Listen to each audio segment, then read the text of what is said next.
Goeiemôre by Koffietyd saam met God en ek hoop jy het jou beker koffie al in of dalk kyk jy na hierdie vroeg in die oggend dan terwyl jy jou koffie drink. So gryp ook sommer jou Bybel nader en dan gesels ons weer verder oor Deuteronomium 14.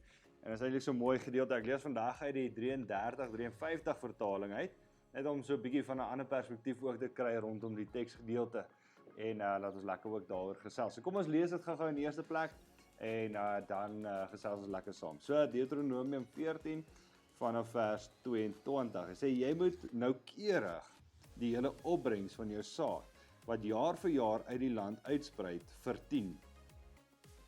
En jy moet voor die aangesig van die Here jou God op die plek wat hy sal uitkies om sy naam daar te laat woon, die tiendes eet van jou koring, van jou mos en van die olie en die eersgeborenes van die beeste en van jou kleinvee, dat jy kan leer om die Here jou God altyd te vrees. Dit is nog interessant, hy gebruik nou vrees, maar ons kry baie keer hierdie gedagte van God vreesend, maar dit is eintlik om eer te gee aan hom, om werklik vir hom die om te erken dat hy is die ware God en hy is die enigste God, So as hy nou sê vrees vandag is nie bang wees nie, maar daai respek, of daai eer te gee aan hom. Maar kom ons lees verder, vers 24. Sê, en as die pad vir jou te lank is, as jy dit nie kan vervoer nie, omdat die plek wat die Here jou God sal uitkies om sy naam daar te vestig, te ver van jou af is, as die Here jou God jou sal seën, dan moet jy dit tot geld maak en die geld in jou hand bind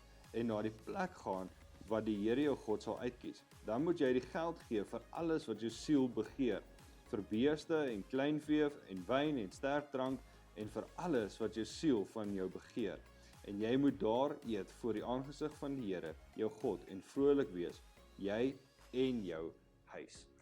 En so is vir my nog interessant hoe die verskillende vertalings dit eintlik maar vertaal en sekere nuance eintlik maar daar het, En dit is vir my interessant hoe hy hierso sê, hy sê wat jou siel, jy moet die geld gee vir alles wat jou siel begeer, En ek wil 'n bietjie daaroor praat want ons is nou in die week van Valentyn, en van liefde en ek dink wanneer ons oor al hierdie goed praat, dink ek is daar nog steeds onderliggend 'n groot waarskuwing vir ons rondom hierdie goed en dit gaan oor die liefde. Waar lê jou liefde? Wie het jou liefde? Wie het jou hart, En so ons is nou besig met Valentyns, Valentyns is môre en ons gaan so lekker vir mekaar sê, hoorie, my hart behoort aan jou of ek is lief vir jou en jy is my alles, Ons gebruik al hierdie mooi woorde en ek wil nou nie hê jy moet nou môre nou nie meer vir jou geliefde sê dat jy lief is vir hulle of dat hulle dat jy getrou sal wees aan hulle en daai tipe goed nie.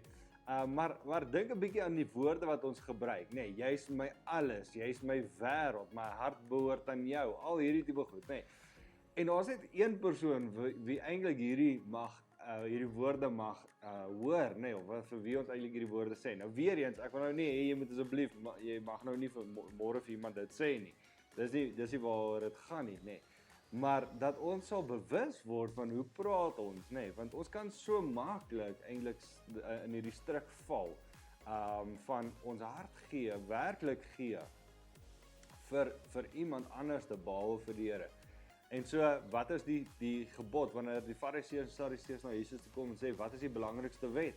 Dan sê Jesus, jy moet die Here jou God met jou hele hart, jou hele siel, jou hele verstand, met al jou krag, lief hê, en dien. En dan jou naaste soos jouself. So daar's plek vir jou naaste, so jy kan vir jou vrou of jou man of jou kinders of jou boyfriend of jou girlfriend of wie ook al môre dit sê, want ons mag ons naastes ook lief hê soos onsself. Maar die belangrikste ding is God in die eerste plek, jou hele hart, en eintlik alles, jou hele wêreld, het hy dit in jou lewe. As hy die eerste plek is, dan is daar natuurlik genoeg om oor te spoel na al die ander mense toe in ons lewens. En dan kan ons hulle werklik lief hê soos wat ons moet, en soos wat ons nodig het om hulle lief te hê. En so wanneer hy hierso sê in vers 26, dat jy jou geld moet gee vir alles wat jou siel begeer, dan in die eerste plek onthou ons dat God is die rede hoekom hulle hierdie dinge doen, En dis vanuit hulle liefde vir God, dis vanuit hulle begeerte wat hulle het om God te gehoorsaam en God te dien en God te eer, God te vrees, wat hy aan die begin sê, Dis vanuit dit wat die Here dan sê, maar wat anders te begeer jy? Dis ook okay. Ek dink aan daai gedeelte waar Jesus sê, soek alleeers die koninkryk van God, dan sal alles anders vir jou bygevoeg word.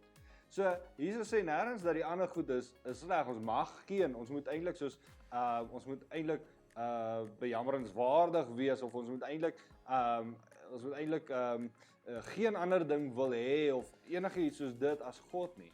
Maar hy sê, wanneer ons hartspostuur, wanneer ons liefde in die regte rigting gerig is, dan kry die ander goed die ware plek in ons lewe. Dan kan ons werklik die ander goed lief hê, soos wat ons dit moet lief hê, nê? En so, weer eens, hierdie hartsbegeer, spandeer jou geld op dit wat jou hart begeer, is nie verkeerd nie, maar ons doen dit in die eerste plek om God te eer daarmee. Ons doen dit in die eerste plek om God, soos wat die 53 sê, God te vrees daarmee, nê? En omdat ons dit doen, het die ander goed plek in ons lewe in die regte manier, en soos wat God dit bedoel het.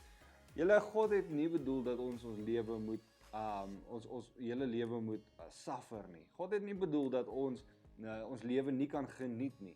Dat ons nie die dinge van die wêreld kan geniet nie. Dat ons nie 'n lewe kan lewe wat werklik lekker is en daai tipe goed nie. God het nooit bedoel dat ons dit nie mag doen nie. Maar die probleem kom in is wanneer dit die eerste plek in ons lewe het. Wanneer dit ons liefde, wanneer ons hele hart, siel, krag, verstand aan dit spandeer, dan is daar 'n gevaar dat ons dat dit nie die regte plek, of dat ons nie dit in die regte manier kan lief hê nie. En so wanneer God hier kom en hy sê, dat jy hierdie moet doen, dat sê hy, laat ek die eerste plek in jou lewe hê. En dit is dieselfde met môre, wanneer ons Valentyns vier, nê. Weer eens, daar's niks verkeerd om jou man of jou vrou lief te hê nie. Inteendeel, jy moet. Die Bybel sê vir ons hoe ons dit moet doen, nê. As jy 'n man is, jy moet jou vrou lief hê soos wat Jesus die kerk lief het, nê. Vrou, as jy 'n vrou is, moet jy jou man respekteer, jy moet onderdanig wees soos wat die kerk aan Jesus is, nê. So daar's geen verkeerde ding daarin om jou man of jou vrou lief te hê. Of as jy dalk nie getroud is nie en jy het 'n boyfriend of 'n girlfriend, of jy is dalk nog jonk en jy het 'n boyfriend en 'n girlfriend. Of wat ook al, nê. Dan is dit reg om hulle lief te hê. God het dit so gemaak dat ons nie alleen kan wees nie. En dat ons mekaar nodig het. En dat ons 'n gemeenskap van gelowiges nodig het. En 'n klomp verskillende maniere mense nodig het, nê. Maar dit kom dit spoel uit die liefde wat ons vir God het in die eerste plek. En wanneer ons God lief het met ons hele hart, hele verstand, hele siel, al ons krag, dan sal ons werklik ander mense en ander dinge kan lief hê soos wat God dit bedoel het om te wees.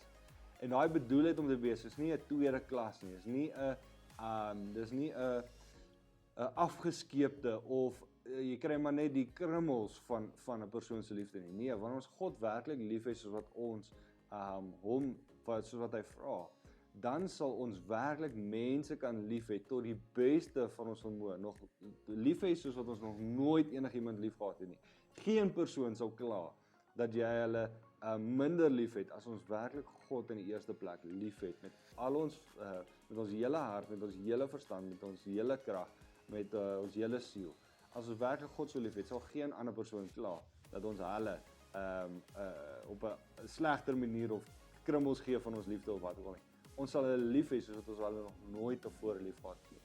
En so ek wil julle bemoedig, wanneer ons praat hierdie maand oor finansies, dan is dit glad nie. En soos ek sê, my hartsbegeerte is glad nie om vir jou te sê dat geld of rykdom of finansies of enige van daai goed is sleg en boos en jy mag dit nie hê nie en jy moet armsalig lewe en as jy enigstens ryk wil wees, dan is jy boos of enigiets.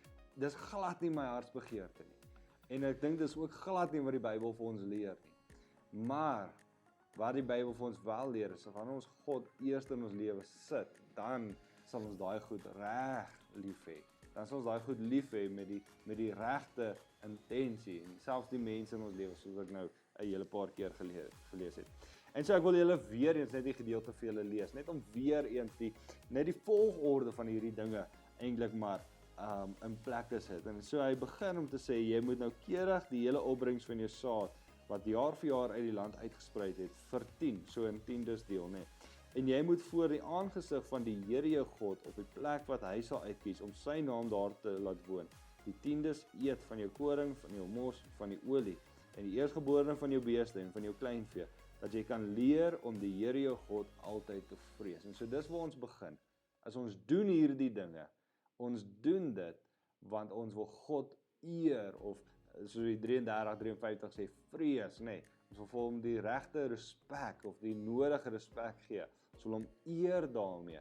En vanuit dit sê die Here dan dat ons dit kan doen wat ook al ons siel begeer. Ons kan met hierdie goed doen wat ook al ons siel begeer, wanneer ons in die eerste plek hom eer en hom liefhet en hom vrees en sy koninkryk soek.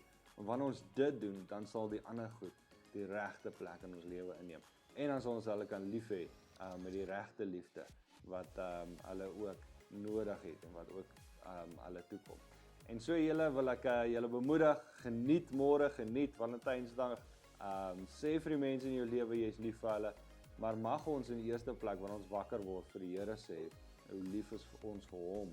En vanuit daai verhouding, vanuit daai liefde uit, gaan ons ook na ander mense toe en sê vir hulle hoe lief is ons vir hulle. En so mag ons regtig leer om God net weer in eerste plek in ons lewe te sit. Hy moet eintlik nie eers 'n eerste plek hê nie, hy moet eintlik die hele ons hele lewe besit, nê. Hy moet nie 'n nommer op ons lysie wees nie, hy moet eintlik die hele lysie wees. En vanuit daai verhouding uit, vanuit daai liefde, spoel dit oor na ander mense toe en na ander dinge toe. En so mag jy 'n wonderlike dag hê, mag jy 'n wonderlike week hê, mag jy 'n wonderlike Valentynsdag hê. En vir die wat ons sien by Witpoortjie, ek sien uit om julle daar te sien. En mag julle sommer net 'n lekker dag verder hê. As ons julle nie in hierdie week nog sien nie, dan hopelik sien ek jou Sondag wanneer ons weer die Here loof en prys daar by die gemeente hier in Columbia. Mag jy 'n wonderlike dag verder hê.